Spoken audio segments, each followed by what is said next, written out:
Welcome to the Speaking Podcast. You can find all our episodes on speakingpodcast.com. We're also on BitChute and YouTube, Speaking Podcast. I have 4 other podcasts because I'm a podcasting coach now, and 4 of them are in the top 0.5%, and they're also The Awakening, The Meditation, Learn Polish, and The Crypto, and everything can be found on rycon.com. Today, my guest, a fellow podcaster, which I always enjoy talking to. Please welcome Taylorr Payne. Oh, Roy, it's good to be here. Thanks for having me. Yeah, looking forward to this because one of my guests actually recommended your system, but I'd like to, which is good, always good. And I was impressed with her website and how she operated. So I said, something good when somebody that you're impressed with recommends something, it's always good. But you might let the listeners know, who's Taylorr? Oh, thank you. Yeah. So Merritt, if you're listening, it's good to hear you, I guess. So basically I'm the CEO of SpeakerFlow. Now my background is actually in sales and marketing. So my co-founder and I, we trained, I think, thousands of salespeople in our time together. And then I segued that knowledge of selling into marketing. So I was really fascinated of the buyer psychology. Like, how do you get someone to have enough trust online to spend tens of thousands of dollars with somebody without ever talking to them? And so I got really into the weeds with e-commerce, specifically with high ticket e-commerce. So things like furniture, they would sell orders of $10,000 or $20,000, and people would build their own furniture online and then never talk to anybody and then swipe their card for $20,000. Can you believe that? Never talking to somebody. That blew my mind. And I really saw so much value in being able to build trust asynchronously, because how else do you scale your relationships? In the sales world, when you're doing things one-to-one, as beautiful as that is, you're limited by the amount of time in your day. But if you can have systems in place that build trust for you while you were sleeping, that was something I was really interested in, because you could also do this at scale. You could reach larger numbers of people, have a greater impact, and so on. So I started a digital marketing agency naturally after learning some of these tricks of the trade. And we were doing things like SEO and paid advertising and conversion rate optimization, all the things marketing agencies do. But this was at a point in my career where I hadn't learned yet the value of niching down. My marketing agency was a generalist type of agency where we would serve any type of company, maybe a mom and pop restaurant, an e-commerce store, another marketing agency we did marketing for, which is kind of funny, and then a bunch of other businesses in between. So we were marketing for a bunch of folks. And I think over time, Roy, I got kind of unpassionate about marketing for other businesses. And I think it's because there's a lot of extrinsic value when you're marketing for somebody else. So what I mean by this is, the whole idea of a marketing agency is to help somebody make more money. That's the core outcome that they're looking for. It's not even to generate leads, even though that's what a marketing agency does. It's to make more money. So you turn that digital faucet on, so to speak, they start making more money. What's the next thing they ask? How do I make more money? And it just never ends. It's like money, money, money, money. And look, I got into marketing, I will admit, and sales because I also like money. But at some point I wanted to have a bigger impact on the world. And I thought like after you would make somebody enough money that they would be maybe more grateful. And I found out that just wasn't the case. If you didn't hit their next milestone of money and then the one after that and the one after that, they would inevitably fire you as a marketing agency because, again, the outcome they're looking for is money. And so the marketing agency did well, but I just wasn't as passionate about it anymore because it became a job. It was a routine. The way you do marketing is the way you do marketing is the way you do marketing. And so this combined with people just wanting more and more money, it just kind of felt, I don't know, like I had run my course there. But what was interesting is around this time, before my existential crisis, which is probably another conversation we can get into if you'd like. But before then, a company had approached us and said, hey, could you do marketing? And we could white label your marketing services for speakers, coaches, consultants, authors, podcasters, the thought leadership community. I said, I mean, why not? Like marketing is kind of the same process if you follow it A to Z, regardless of the business you're in. Then I was like, wait a second, speakers, like people who get up on stage, or like, do they sell like speakers for your ears? Like, what are you talking about here? And they said, oh, well, speakers, like people who get on stage. I was like, they make money doing this? It's like, or is it free?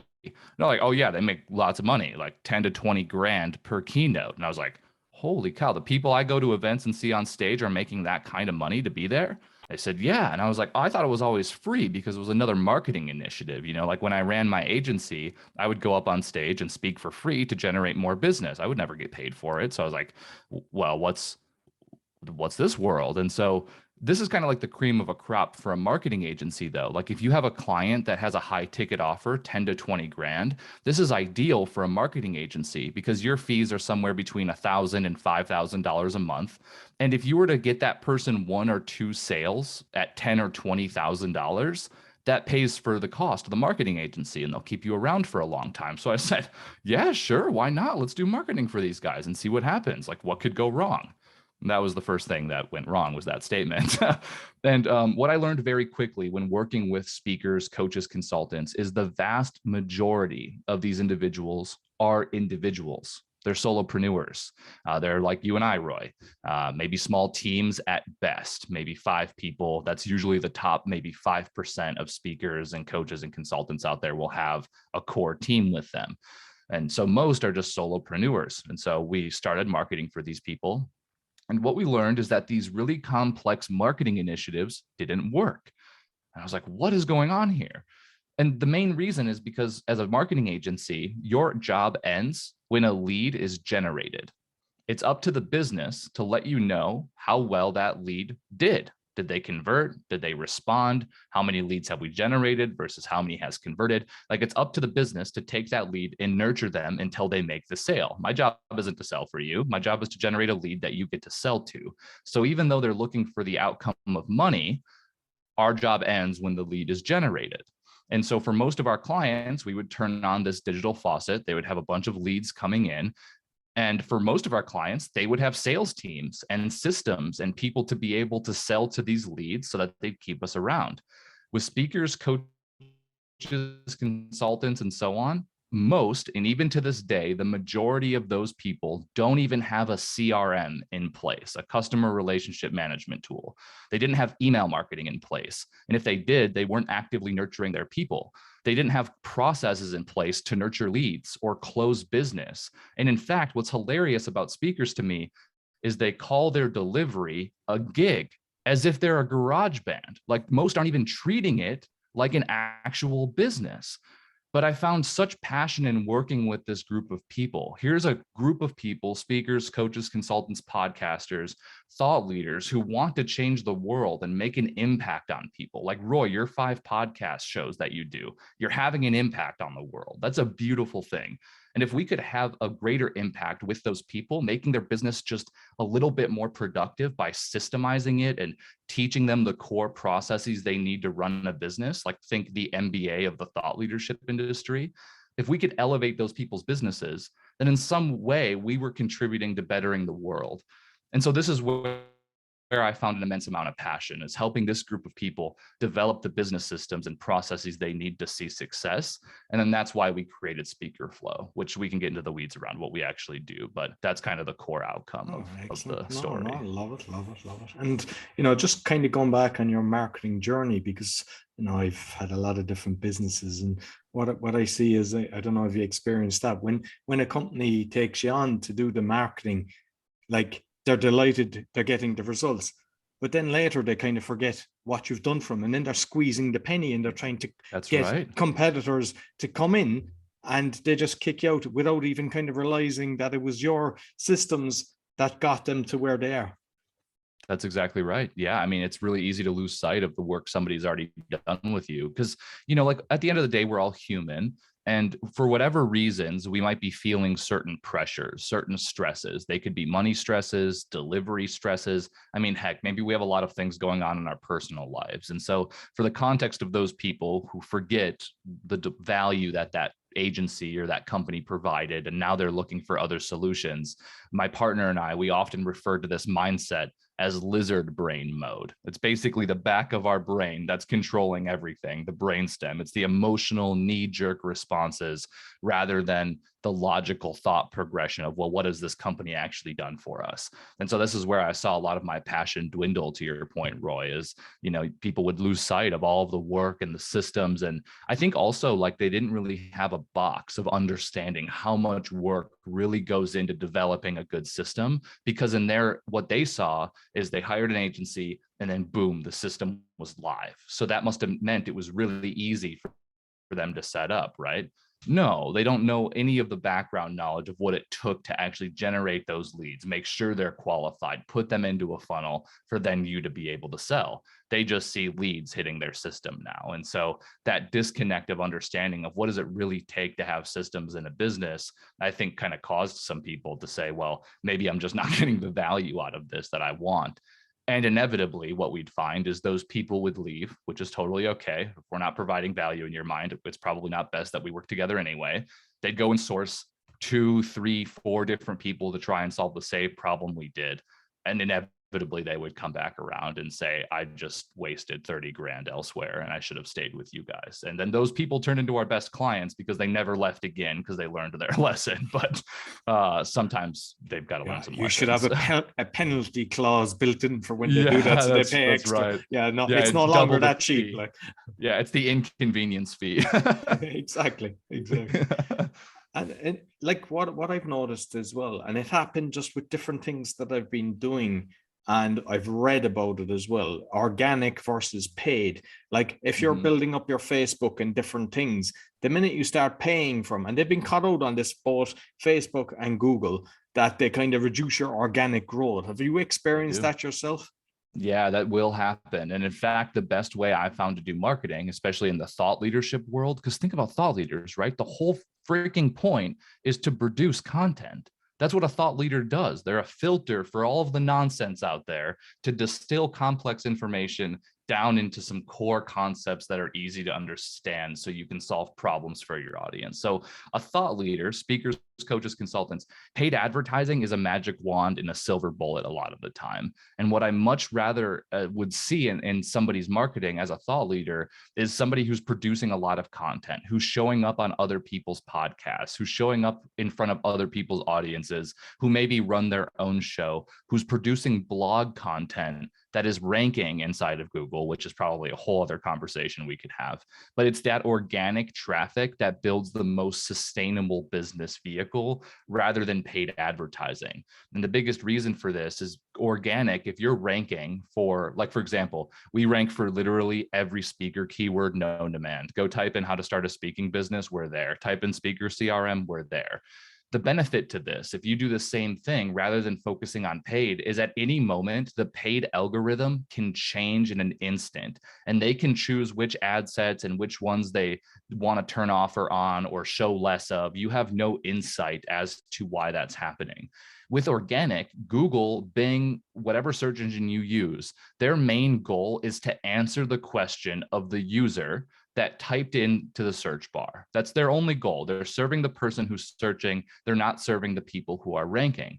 And the benefit to this is, even though organic algorithms do change and we have very little insight into knowing how they change, if you write really good content that answers a question that many people are searching for, like how to start a speaking business or how to use a CRM or whatever the thing is, you will always generally rank for that keyword because you're the only one answering that question as detailed as you've answered it.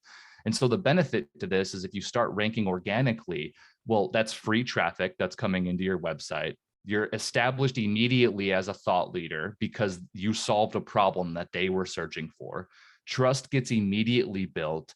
And let's acknowledge the fact, Roy, that paid advertising has been around for the last 2 decades in the context that we know it online.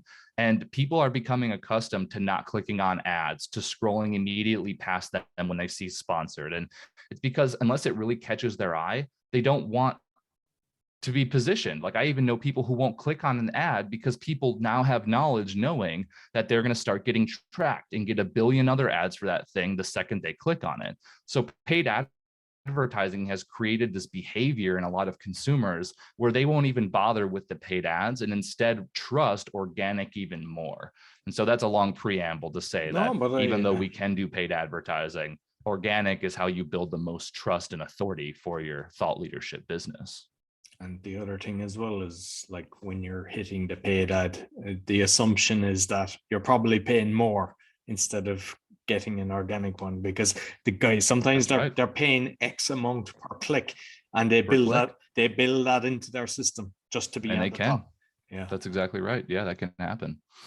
And so the challenge too is that, like, and this is what we identified before starting SpeakerFlow, is that speakers, even if they wanted to do paid advertising, they didn't even have the systems in place. Because, like, let's go through a scenario. Let's say somebody wanted to do paid advertising. We talk about this a lot with our coaching clients.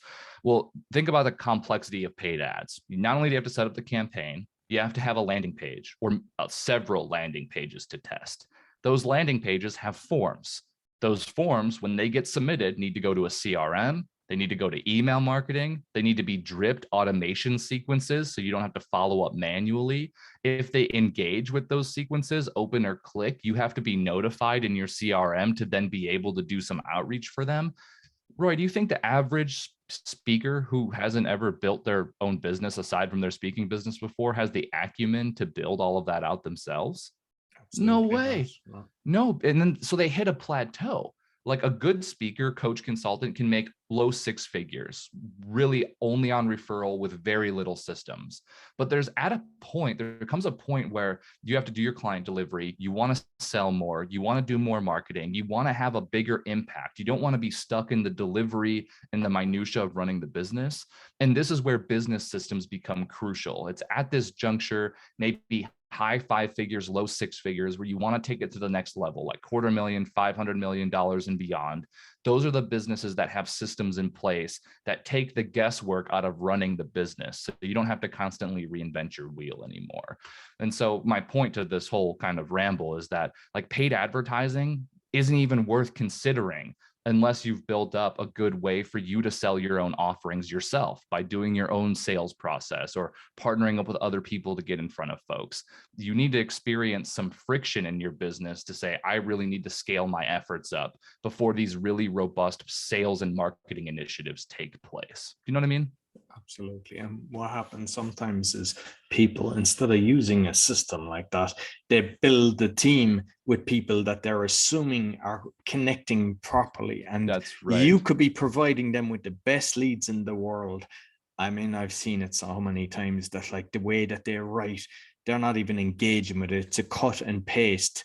That's and right. Straight away you're gone. And, like, by not having the proper systems in place, you're like, the money that it costs you to set this up is justified by having a system that you're not going to lose people based on incompetent employees. Yeah, and that's exactly right. In fact, I think when people hear systems, they immediately think of technology, because that's like a system, right? But a system we define at SpeakerFlow as three things. There are three layers to systems. You have tech, because this is the 21st century, got to have tech. You have process. How are you going to use the technology to achieve a result, or lack of technology? So tech, process, and people. So notice how people is last in that equation, not because they're less important, but because if you don't have a way of working and you don't have technology to empower you to be working, there's nobody you can hire to fulfill that process. And this is actually one of the things that we identified before starting SpeakerFlow as being a huge issue in our industry, is that we saw speakers, coaches, and consultants hire a bunch of VAs, and the turnover to virtual assistants would be incredibly massive. You'd ask somebody, so do you have a team? And almost always their answer would be like, Roy, I've tried doing VAs. They're useless. They don't do anything. They didn't pay off at all. Or I barely use this person because they really can't do much for me. Like, as if this VA was supposed to inherently have some process that would make their life better. A VA, their job is to task. You tell them what to do. They will do it perfectly every single time. This implies you have a process they follow and technology to help them do it. And almost certainly people didn't have these systems or processes in place. So the things they wanted the VA to do in their business weren't happening, which is why they would fire them, simply because, and this is where speakers weren't sure, they didn't have process or technology for them to follow in the first place. And so the VA becomes underserved, the VA becomes unhappy, the speaker becomes unhappy because the VA isn't actually doing the things they want it to. And it's all because they didn't have systems in place to be able to empower that help. And many speakers, they'll say something like this: well, Taylor, I don't want to be in the weeds in my business. I don't want to set up systems or think about process. I just want to create content, be on stage, and think. Be a creative, a visionary. You know what I have to say to that, Roy? Too bad, because you're running a business and that's what it takes. And how bad do you actually want the outcomes that you have in mind, right? If you want to hit $250,000, are you willing to say, I need systems, I need technology and process before I hire the people to take it over? And you can get still pretty far. Don't get me wrong, hiring some VAs to be able to take over some things for you. That's not what I'm saying is to wait and to hire help. You can do that pretty early on, but you need to know exactly what they're doing for you. Otherwise, they'll never be able to hit what you have in mind, and expectations won't be met and you'll be disappointed. So if you're listening to this and you're like, well, I don't want to do any of that, well, then reassess what you want out of your business then. Because if you're happy being in the high 5 figures, low 6 figures, and not having really sophisticated technology and process, that's okay. Power to you. If you've hit your goals, I congratulate you. But if you want more out of the business, if you want to have a greater impact and stop worrying about running the business and doing the administrative stuff, you need systems, tech, process, and people. And that's why we started SpeakerFlow. Definitely. And I want to kind of go through the process there, but just going back to the organic reach, because I saw your website is fantastic and you've got a load of free resources, which are actually decent. And it does that help because that's something like that people would go in and look and go back. And the other thing is a blog. I presume both of them are actually something that really help get you up the charts in the analytics. Yeah, for sure. And same with podcasting too, right? Because what Google is doing, what any search engine is doing, is they're compiling a bunch of information. Oh, wow, this website has a bunch of blogs, and those blogs link to a bunch of their money pages, their CRM page, their coaching page, their homepage. And oh, they have a podcast too. That's interesting. And oh, they got resources. Like the search engine's algorithms are so advanced that they have context now. It's not just about what information exists on the website. They have context.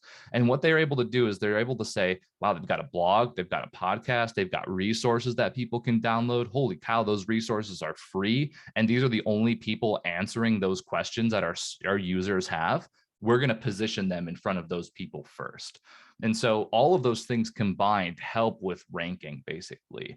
And past that point, though, really ranking is nothing unless you can build trust when somebody lands on your website. Like even the highest performing websites will have a bounce rate of 80%, which basically means when somebody hits, they immediately leave. So 80% of people who find you in organic, they're going to click and bounce basically immediately. So how do you make the most of that at best 20% of people who are lingering around? So things like the free resource library, where we don't require an email opt-in to get access to all of those guides. People can just view them without ever sending an email to us. That builds trust immediately with people. Just the other day, Roy, I was on a sales conversation and somebody was like, everything I learned in this $10,000 program I just got out of was literally on your resources page for free. And I knew if you guys could give away that content for free, then there's something deeper here that we should have a conversation about. And that's our whole intention, right? Is give away what you know. That establishes trust. And then people are going to want to have conversations with you. And so for the speaker, the thought leader, the podcaster out there, so many people are worried about protecting their intellectual property. I have bad news for you. Every idea that was ever thought of was already thought of. Like you're just reorganizing thoughts at this point, basically. So give it away. Give it away for free. And be confident knowing that chances are those people aren't going to go and try it out themselves. And even if they do, they're going to come back to you because they realize how hard it is to do it themselves. So it's all of those things combined that'll make the most of what you're ranking for. And the most important part of this conversation isn't ranking. It's how to build trust with people, kind of tying back to my original rant about marketing online without ever having to talk to somebody, so that they say, hey, I'm interested in having a conversation. Let's chat. Everybody's looking for like the secret sauce and they think they can just grab it off you, go away and replicate and do better, and then they realize no. But what I love, because there's a lot of them, they offer the free resource, but you have to give your email and then they just bombard you. And like straight away you get some, like I don't mind if someone's giving you like an email once a week, but it's got to the stage where some people, they're sending you 5 a day. And all you're doing is you're just getting annoyed and unsubscribing, and they've lost me forever. And you'll never refer that brand again, will you? Like you will never refer it, right? It's just damaging to people. Absolutely, absolutely. So let's kind of go through, because I mean, I know that my listeners are kind of coaches, speakers, bit of both, and myself, like, I don't want to go down the professional speaking route, even though I've done lots of speaking. I've never done it professionally, but coaching, no, I'm just about to coaching. Is this something that can be set up just for the coach as well, or is it more geared for the speakers? No, it's the entire thought leadership industry. And the reason why we're called SpeakerFlow is because we all use our spoken word to be able to transform. You do it in a one-to-one setting, or maybe a one-to-group coaching setting. Consultants do it at the team level. Speakers do it on stage. And so most of the thought leaders that we work with generally have some type of affinity to being on stage, either live or virtually.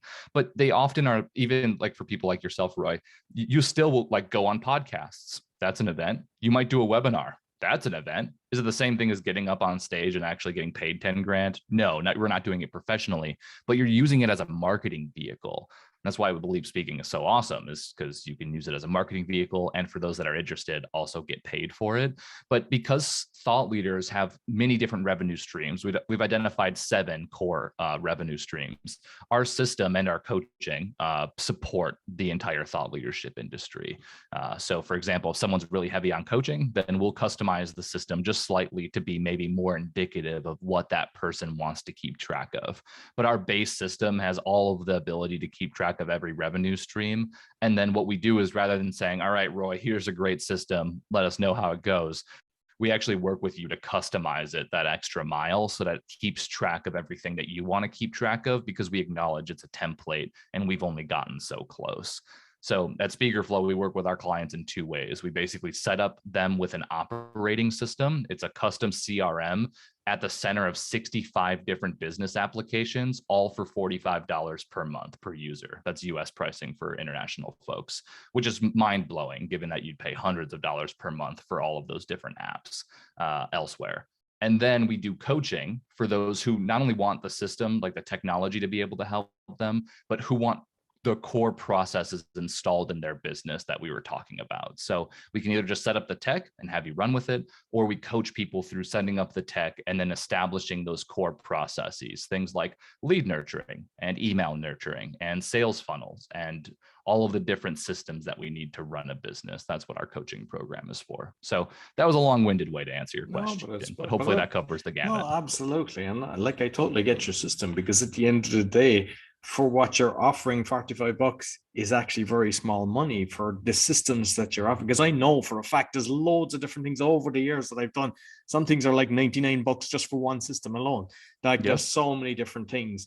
And they don't talk to each other, you know? No, they don't. That's the thing. And what happens then? People get flustered with so many different systems going on.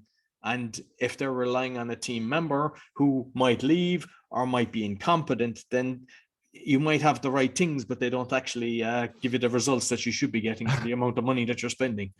Yeah, that's exactly right. Oh, brilliant. So what's the best way for people to get started? They log. I mean, I know definitely the resources, but like they can. You might tell them the process, how they get involved in the website and everything, where they can get you. For sure. Yeah. So the first thing I just want everyone to do, this is where we started the podcast, because I won't bombard you with emails, is just go check out the website, and specifically go to the resources library. There's one opt-in there where you can submit your email if you're interested in it. But everything else is unlocked completely for free. You don't need an email to be able to view those resources. It's just speakerflow.com/resources. Now start there and then poke around the website. Review our about page, read our home page, read our system page, our coaching page. You're going to see it in the nav bar. Just make sure it speaks to your soul. And if you're feeling some level of alignment with what we have to say there, then let's definitely set up a time to chat. We offer a full hour strategy sessions completely for free as the first way for somebody to engage with us. And so if you're interested in having a conversation, and just click that button in the navigation bar to have a strategy session with us. And we'd love to chat and see if there are ways that we can help systemize your business. But that's the easiest way to get started. It's just, let's chat. Excellent. So you might let them know the different ways to get you in contact. Do you want to go over LinkedIn, or just the website is the best way for? Just the website. Perfect. Okay. Listen, Taylor, thank you very much. Really enjoyed it. And I'll make sure I put the links in both the audio and the video. All right. Awesome. Thanks, Roy. So that's all for the Speaking Podcast. You can find all our episodes on speakingpodcast.com. As mentioned, we're on BitChute and YouTube. Be sure to subscribe, give us a thumbs up, 5-star rating, really helps. And also check out Taylor's podcast, because you learn something, from listening today, that he knows all about marketing, which is always important. So until next week, take care.